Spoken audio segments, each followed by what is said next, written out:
once I'd answered all those why questions, I moved on to the next question, which was the what. What am I going to talk about? Well, as I mentioned, my journey in life and my life's purpose is using football as a vehicle to allow me to express my ideas, which is my greatest passion in life. What I understood was that from day one, even before I got to the Collingwood Football Club, I knew that footballers are in the spotlight. And I knew, I recognised what my life's purpose was. So I thought, if I ever make it to AFL, I'll be able to use the power of that football has in Australia to be able to share my ideas. Something which often frustrated me was that players didn't use that, didn't realise the potential of that. And I just thought it was a no-brainer. But I thought, if I ever get into the AFL, I'll be able to do that. So the first interview I ever did, which was back in 2004, when I got put on the rookie draft, when I got rookie drafted by Collingwood, the first interview I did would have been December 2004, and it was by The Age. And The Age asked me, they asked me, very generic questions about what's it like to be a Collingwood footballer now, etc., etc.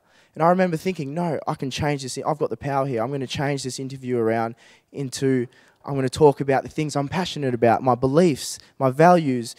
I'm going to give them the real me, not just what everyone else is giving them.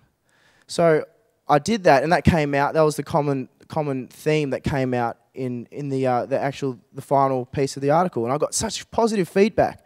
And again, the light bulb went off in my head and said, I can do this every time I'm in front of a camera, every time I'm doing something for the media. This is my brand. This is what I stand for. That's exactly what I stand for. And what I stand for is spreading hope through positivity. The next question I asked myself was, what can I do? What can I talk about? Well, I can talk. I've got insights into the AFL. As a professional athlete, I have insights into the AFL. I've got insights into the Collingwood Football Club. I can use the spotlight of the Collingwood Football Club and the AFL to shine into whichever direction I want. So that's another question. That was the question which I answered. And I thought, gee, that's great. But the last question, which was holding me back from making action, was, what will others think? I was thinking, and this is something, for some reason, there's this culture amongst Australian sport where people are like, don't get ahead of yourself.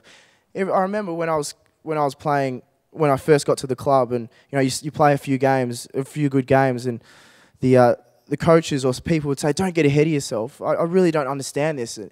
I understand there's a reason not to be complacent, but you don't have to keep harping on it. But I think this relates to athletes in Australia's mentality, especially in AFL, with social media. They don't want to be seen as self-absorbed or self-promoting. And people would often ask me, or I was also afraid of people saying, Harry, you're self-absorbed, or Harry, you're self-important, or Harry, you're self-promoting. But when I thought about those questions, I thought, yes, I am self-promoting.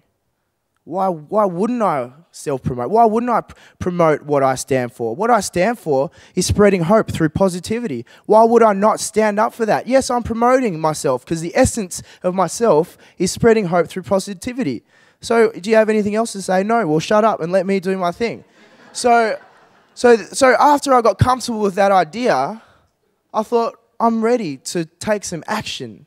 And that action started off with the question, how? How will I do it? And that how was a Facebook experiment. I thought, well, at the football club, I reckon the majority of my teammates, well, I'd say all of my teammates have Facebook. And this is even before I had a Facebook profile. My teammates would complain about, an example, a player, Alan Didak, very popular, would complain about how, still does, today I'll go home and I'll have 50 friend requests from people I don't know. Things like that. Lots of players would say, oh, these people are so annoying, they just don't know that I don't want to be their friend, I don't know them. And remember, I'm sitting back as the observer, just listening, and it sort of occurred to me that, thinking about my belief that you can turn most things that are negative into a positive, I thought, hang on, there's all these people that want to be your friends. Well, why do they want to be your friends? Yeah, you're a good person, but how do they know you? Well, it's because you're a Collingwood footballer, because you're a professional athlete. They want to just gain an insight into your life. So the light bulb went off in my head, and I thought, I can do that. I'm a Collingwood footballer. I have the power to do that. I can give them an insight, and I can give them what they want in a controlled manner. And it can be controlled. I don't have to open up my whole private life. I thought, I can do something. I can give them a glimpse of that. So what I did was I decided to create a Facebook profile, something I was so against. Created a Facebook profile, and I just let it sit there, and I added a few of my friends, and then I got a few friend requests from people I didn't even know, and after a week I had probably about 50 friend requests, people saying, "Oh, Harry, we love what you do. You know, you're a legend. We love the Collingwood Football Club." I've got no teeth because no. They said, they said, "Harry, we love what you do. We love what you do." Oh, feel sorry for me. I've got no teeth. No, Harry, they would say, we love what you do. Keep going, keep going. And all they wanted to do, they said, just please accept me. I just want to be your friend. I thought, well, I want to be your friend too. If you like me that much, I'll be your friend.